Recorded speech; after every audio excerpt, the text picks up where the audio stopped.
روزانہ آپ کو پیش کرتے ہیں، بلکہ ہم سب اس درس حدیث کی برکت سے بارگاہ شفیع المذنبین میں پیش ہو جاتے ہیں۔ سبحان اللہ۔ نبی پاک کی نظر کرم ہم سب پہ ہو جاتی ہے۔ نعرہ تکبیر، اللہ، نعرہ رسالت، یا شان مصطفیٰ، اور یہ شان بھی اہل بیت۔ بات یاد رکھ لیں، یہ بھی بات کہ جس طرف اٹھ گئی دم میں دم آ گیا، اس نگاہ عنایت پہ لاکھوں سلام۔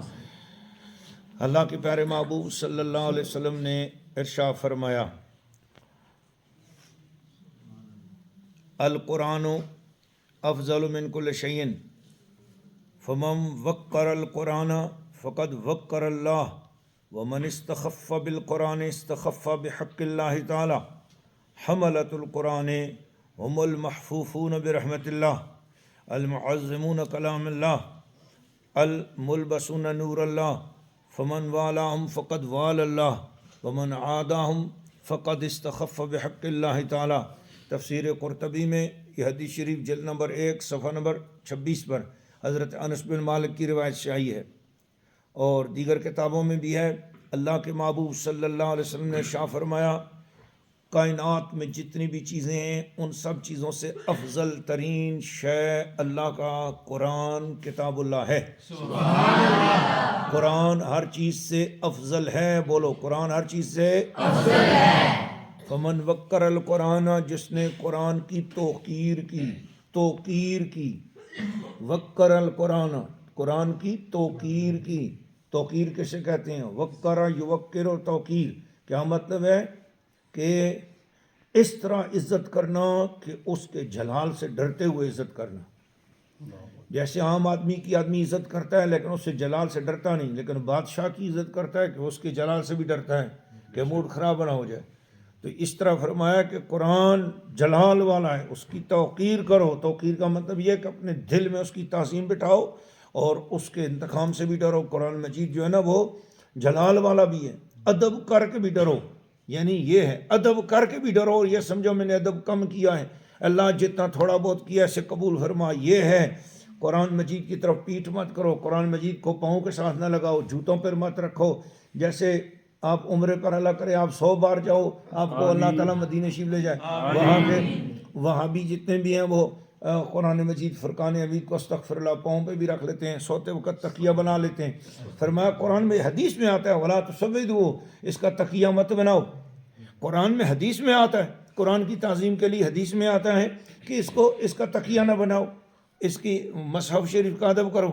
لیکن کیا کیا جائے، ان کو تو حدیثیں اپنی مرضی کی پڑھنی ہے اور اپنی جو مرضی کی نہیں ہے اس کو چھوڑنا ہے۔ اللہ تعالیٰ ان کے شر سے ہم سب کو بچائے۔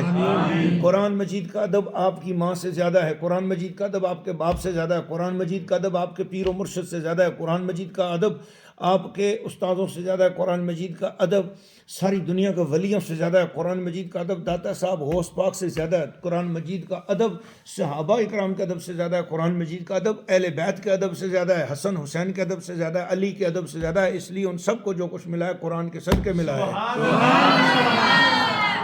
اس لیے حضور نے فرمایا القرآن افضل من کل شیء، قرآن سب سے بڑا افضل ہے۔ بلکہ بزرگان دین تو اس مسئلے پر سینکڑوں صفحے کتابوں کے لکھ بیٹھے، حضور افضل ہیں یا قرآن افضل ہیں، یعنی اس پر یعنی یہ ہے کہ اب یہ کہہ سکتے ہیں کہ قرآن نہ ہوتا تو حضور کا ہمیں پتہ کون بتاتا، حضور نہ ہوتے تو قرآن کیسے ملتا۔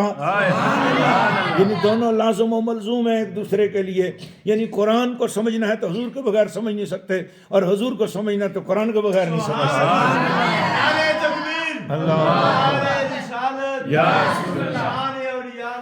بسم اللہ الرحمن الرحیم۔ فرمایا قرآن کی عزت کرو، قرآن کی توقیر کرو۔ اب آپ کو لفظ توقیر سمجھ میں آیا کہ دل میں ہیبت بھی بیٹھی رہے، ادب بھی کیا جائے اور ادب کر کر کے ڈرا بھی جائے، ادب کر کر کے ڈرا بھی جائے، بھید بھی تو نہیں۔ اس لیے کہتے ہیں بزرگان دین کی توقیر کیا کرو، تعظیم سے ہٹ کر درجہ توقیر کا ہے۔ اس لیے رسول پاک صلی اللہ علیہ وسلم کی توقیر کا حکم آیا، وَتُوَقِّرُوهُ وَتُسَبِّحُوهُ، تم نے اس محبوب کی عزت کرنی ہے، بہت زیادہ عزت کرنی ہے، عزت کر کے بھی ڈرتے رہنا ہے، یہ ادب کر کے بھی ڈرتے رہنا ہے۔ صحابہ اکرام ادب کر کے بھی ڈرتے تھے، صدیق اکبر منہ کے اندر پتھر ڈال کے بیٹھتے تھے کہ سرکار کے سامنے کوئی اچانک بے تکلفی میں جملہ نہ نکل جائے، یہ بات ہے۔ سب کچھ کر کے بھی ڈرتے تھے، یہ سب کچھ کر کے ادب کر کے بھی ڈرو۔ یہ مرشد کا ادب بھی یہی ہوتا ہے، سب کچھ کرو کر کے پھر بھی ڈرو، ادب کرو اور احترام کرو، اور پیٹھ پیچھے بھی بے ادبی نہ کرو، سامنے بھی بے ادبی نہ کرو۔ یہ توقیر اس چیز کو کہتے ہیں کہ آپ کے دل میں سامنے بھی ڈر ہو، غیر موجودگی میں بھی ڈر ہو، قرآن مجید کا ایسے ہی ادب تمہارے اندر موجود ہونا چاہیے۔ یہ نہیں کہ سامنے آ گیا قرآن پاک تو ہم نے چوم لیا اور پھر پیٹھ بھی کر لی، نہ، قطع نہیں۔ قرآن مجید کا جتنا ادب کرو گے اتنا زیادہ۔ یہ سلطنت عثمانیہ آپ نے سنی ہوگی، جو عثمان طغرل کے ڈرامے شرامے بھی آپ دیکھتے رہتے ہوں گے۔ یہ عثمان غازی، اس کی سلطنت عثمانیہ جو ہے نا، اس کی وجہ کیا بنی؟ قرآن کا ادب۔ یہ ان پڑھ آدمی تھا، یہ اس کے مرشد تھے، یہ اپنے مرشد کو ملنے کے لیے گیا تو مرشد نے کہا کہ بھئی یہاں سو جاؤ۔ یہ کمرے میں جب لیٹا تو اس نے دیکھا الماری پہ قرآن مجید رکھا ہوا ہے، یہ ڈر گیا قرآن مجید کا ادب کرتے ہوئے۔ اس نے کہا ہو، جہاں قرآن مجید رکھا ہے اس کمرے میں میں سوؤں گا اور میں رات کو پتہ نہیں کیسا حالت میں ہو جاؤں، تو یہ تو اچھی بات نہیں ہے کہ قرآن جہاں پر رکھا ہو۔ اس کو قرآن مجید تو آتا نہیں تھا عثمان کو۔ کیا کیا اس نے؟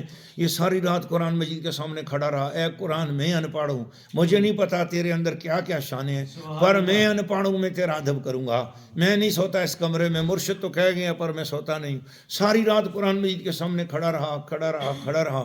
شہری کا ٹائم ہو گیا، اذانوں کا ٹائم ہو گیا، نہ سو سکا، کو بہت پیدل چل کے آیا تھا، گھر سے ماں نے نکال دیا تھا، کام کا نہ کاج کا، دشمن اناج کا، چل نکل یہاں سے، تو گھر سے بھی نکالا گیا تھا، تو تھکا ٹوٹا کئی میل کا سفر کر کے آیا، رستے میں ایسے بندے کو کون کھانا پوچھے، تو بھوکا پیاسا بھی تھا۔ ادھر مرشد کے استانے پہ انہوں نے اس کمرے میں سلا دیا جہاں قرآن پاک تھا۔ تو یہ قرآن پاک کی موجودگی میں ادب کرتے ہوئے کہ میں ان پڑھ ہوں، یہ تو قرآن پاک کے سامنے سونا یا جاگنا یہ ان لوگوں کا کام ہے جن کو قرآن مجید آتا ہے یا جو پڑھے لکھے ہیں، میں ان پڑھ ہوں۔ تو یہ قرآن مجید کے سامنے ساری رات وہ تھکاوٹ کے باوجود بھی کھڑا رہا۔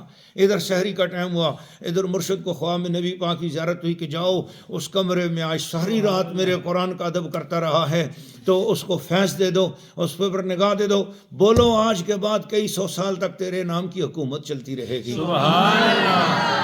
تو نے کلاموں کے بادشاہ کا ادب کیا ہے، کیا ہوا تو ان پڑھ ہے؟ اللہ نے تجھے زمانے کا بادشاہ بنا دیا ہے۔ سبحان اللہ۔ قرآن کلاموں کا بادشاہ ہے، اور حضرت عثمان کو جو ہے نا اللہ نے ترکی کی سلطنت عثمانیہ کئی سو سال تک چلتی رہی ہے۔ یہ اس عثمان ان پڑھ بندہ پر قرآن کا ادب کیا، اللہ نے اسے بادشاہ بنا دیا۔ آپ بھی اگر چاہتے ہو قرآن مجید سے آپ کو دنیا و آخرت کی بادشاہی ملے، اس کی توقیر کرو، اس کا ادب کرو۔ یہ وہ دیکھا ڈر کے مارے ادب کیا اس نے، اسے قرآن مجید کی ایک ہی رات کے اندر فیض مل گیا۔ لوگوں کو برسوں میں نہیں ملتا، قرآن مجید کا اس نے ایسا ادب کیا، اسے ایک ہی رات میں نواز دیا گیا، اور اسے نہیں نواز دیا گیا، صدیوں تک اس کی نسلوں کو، پورے ملک کو نواز دیا گیا۔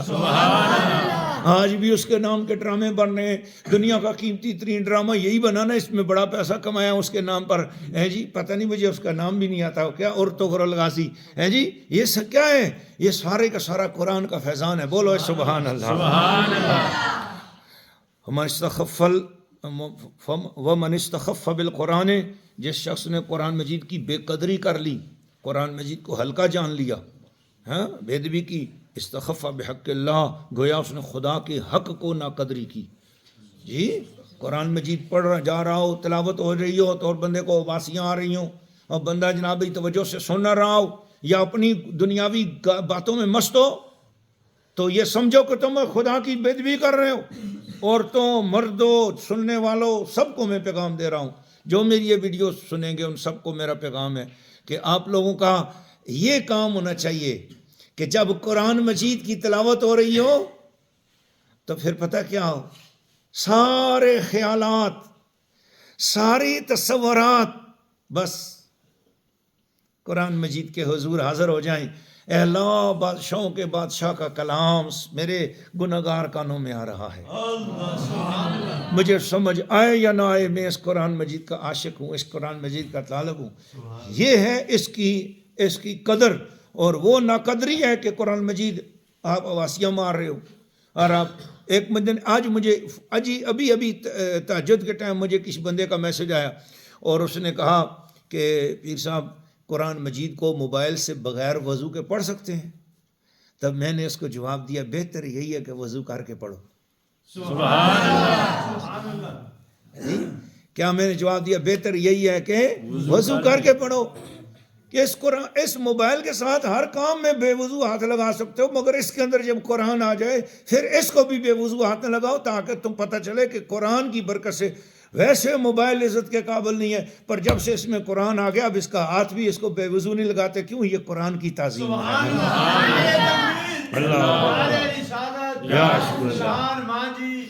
سرکار حملۃ القرآن ہم محفوفون برحمت اللہ، فرمایا جن لوگوں کو میں نے کل حملۃ القرآن کی تشریح کل کی تھی، وہ لوگ جو قرآن کی عزت کرتے ہیں، قرآن کو سمجھتے ہیں، قرآن مجید کی برکت پاتے ہیں، قرآن مجید کی دل سے تعظیم کرتے ہیں، ان کو حملۃ القرآن، قرآن مجید پر عمل بھی کرتے ہیں، قرآن کا علم بھی حاصل کرتے ہیں، ان کو حملۃ القرآن کہا جاتا ہے۔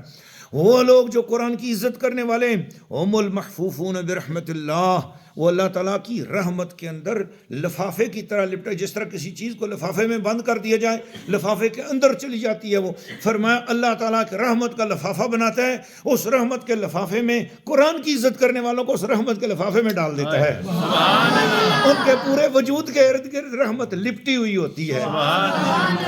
محفوظون برحمت اللہ، اللہ کی رحمت کے احاطے میں ہوتے ہیں، یعنی ان کے ارد گرد خدا کی رحمت ہوتی ہے، آگے پیچھے خدا۔ خود قرآن کی تعظیم کرو، فرمایا تم قرآن کی تعظیم کرو، قرآن مجید کی برکت سے اللہ تعالیٰ تمہیں رحمتوں کے احاطے میں لے لے گا۔ فرمایا المعظمون کلام اللہ الملبوسون نور اللہ، فرمایا کہ جو لوگ خدا کے کلام کی عزت عظمت اور قدر کرنے والے ہیں، اللہ تعالیٰ ان کا لباس نور کا بنا دیتا ہے، اللہ ان کا لباس نور کا بنا دیتا ہے۔ یہ نور کا لباس کیا چیز ہوتی ہے، اس پر کسی اور وقت، اب تو بہت زیادہ ٹائم ہو گیا، میں اتنا لمبا کلپ بنانا نہیں چاہ رہا تھا، لیکن یہ ہو گیا، کسی دن آپ کو نور کے لباس کی تشریح کروں گا انشاءاللہ العزیز۔ آج اس کو ادھار چھوڑتے ہیں، اور فرمایا فمن والاہم فقد وال اللہ، جس نے قرآن مجید سے دوستی لگا لی،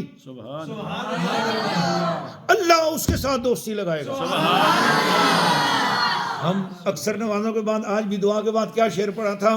زندگی دے شان والی، موت دے ایمان والی، دوستی قرآن والی، پھر پڑھو ذرا، دوستی قرآن والی، دوستی قرآن فقد وال اللہ، جس نے قرآن والوں سے دوستی رکھ لی، حافظوں سے دوستی رکھی، استادوں سے دوستی رکھی۔ اور دوستی کا مطلب کیا ہے؟ مشکل میں کام آنا۔ جب کوئی بندہ پریشان ہو، قرآن والا، ایک طرف اس کے اپنے گھر والے پریشان ہیں، ایک طرف قرآن والا پریشان ہے، ایک طرف طلباء قرآن پریشان ہے، ایک طرف مدرسے کے استاد پریشان ہیں، بجلی کے بل کی وجہ سے پریشان ہے، تنخواہوں کی وجہ سے پریشان ہے، لنگر کی وجہ سے پریشان ہے، چھوڑ باقی سب مصروفیات کو، قرآن والوں کی مدد کر، چل اپنے مال میں سے قرآن مجید کے لیے خدمت پیش کر۔ فرمایا جو ان سے دوستی رکھے گا، اللہ فرماتا ہے میں جو قرآن کی خدمت کرنے والے ہیں ان کی جو خدمت کرتا ہے، ان کی دوستی کرتا ہے، ان کو پیار دیتا ہے، ان کی عزت کرتا ہے، مدرسے والوں کی، طلباء کی، اساتذہ کی خدمت کرتا ہے، فرمایا قد وال اللہ، اللہ خود اس کو اپنا دوست بنا لیتا ہے۔